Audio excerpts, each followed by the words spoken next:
वृंदावन, जौ की रही भावना जैसी प्रभु मूरत देखी तिन तैसी। गोस्वामी तुलसीदास द्वारा रचित यह चौपाई 500 साल बाद भी अपने आप को चरितार्थ कर रही है। कान्हा की नगरी में कुछ ऐसा ही नजारा है, जहां एक भक्त के लिए भगवान की मूरत उसके पुत्र के समान है, जो साधारण छात्र की तरह स्कूल पढ़ने जाता है। जी हाँ, हम बात कर रहे हैं दिल्ली के मूल निवासी रामगोपाल तिवारी की, जो पिछले 7 साल से तीर्थनगरी में निवास कर रहे हैं। धार्मिक प्रवृत्ति के रामगोपाल की दिनचर्या अपने लाडले लड्डू गोपाल की सेवा पूजा में बीत रही थी कि अचानक उनके मन में सवाल उठा कि सब बच्चे स्कूल पढ़ने जाते हैं तो उनका लड्डू क्यों नहीं पढ़ सकता, और सीधे जा पहुंचे सांदीपनी मुनि स्कूल प्रधानाचार्य से अपने लड्डू का एडमिशन कराने की गुहार लगा डाली। प्रधानाचार्य ने पहले तो नानुकुर की, फिर जिद देखकर आधार कार्ड व जन्म प्रमाण मांग लिया, लेकिन रामगोपाल तो अपनी जिद पर अड़े रहे। थकहार कर संचालक रूपा रघुनाथ दास ने एडमिशन की अनुमति दे दी। अब 4 साल से स्कूल जाने वाले मुक्षु लड्डू गोपाल तीसरी कक्षा के छात्र है, जो कि दुनिया के एकमात्र ऐसे छात्र है जिनका किसी की कोख से जन्म तो नहीं हुआ है, लेकिन अपने भक्त के भाव से शिक्षा जरूर ग्रहण कर रहे हैं। बाकायदा रोज अपने पिता रूपी भक्त के साथ स्कूल जाते हैं। क्लास में सामान्य बच्चों की तरह उन्हें सीट पर बैठाया जाता है। आम लोगों के लिए यह कौतूहल का विषय हो सकता है, लेकिन रामगोपाल तिवारी के लिए प्रभु की मूरत उनके बच्चे से ज्यादा कुछ नहीं।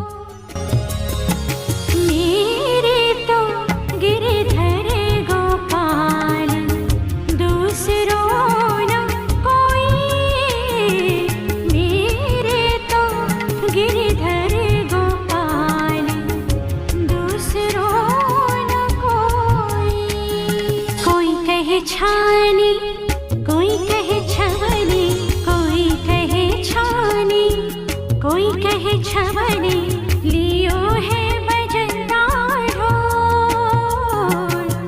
तन का गहना में सब कुछ देना, तन का गहना सब कुछ देना, दिया है बाजूबंद खो।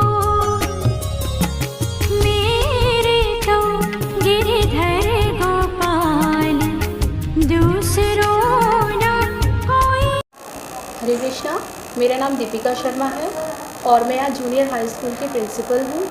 मैम, आपके स्कूल में देखने को मिला है कि एक बच्चे ऐसे भी हैं जो खुद भगवान हैं और पढ़ने आ रहे हैं बच्चों को।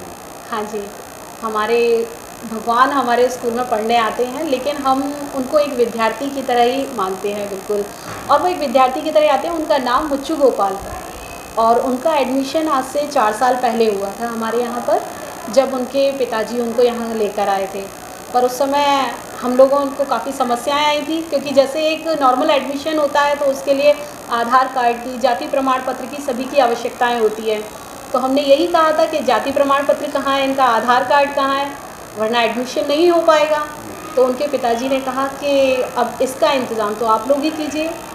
तो फिर इसमें थोड़ी दिक्कतें थी, लेकिन हमारे जो यहाँ के प्रमुख रूपा बाबा हैं, उन्होंने कहा कि नहीं, इनका एडमिशन होगा।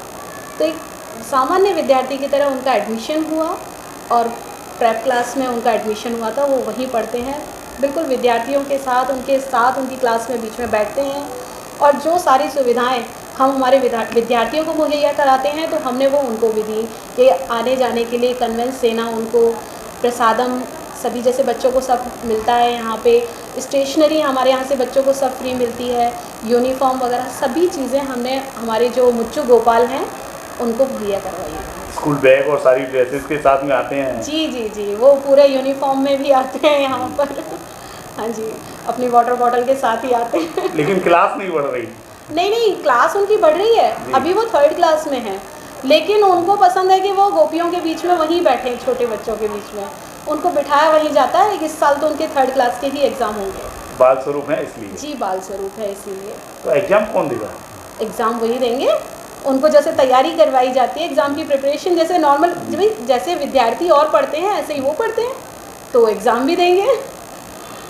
बस ये था, बीच में कोरोना का समय था जब वो नहीं आए थे, लेकिन प्रमोट तो किया गया था। जब से और विद्यार्थियों को प्रमोटेड किया गया था तो उनको भी किया गया था अपनी क्लास में प्रमोट। तो अब वो 3rd क्लास में है। वैसे क्या नाम है आपका? रामगोपाल तिवारी जी। भगवान को लेकर के आप स्कूल आते हैं, क्या है वजह? भगवान नहीं है, ये तो मेरा बेटा है। मैं इसकी प्रेरणा है कि मैं स्कूल में पढ़ने जाना, तो मैं इसको स्कूल में ले जाता हूँ। कैसे पता चला कि भगवान ने आपको कहा कि? देखो, इस चीज़ों का प्रमाण नहीं दिया जा सकता, अनुभव किया जा सकता है। तो इसने जो अनुभव कराया मैंने वो ही किया है।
ऐसे ही पकड़ के चलता हूँ, परिक्रमा लगा के आ जाता हूँ, वैसे ही चला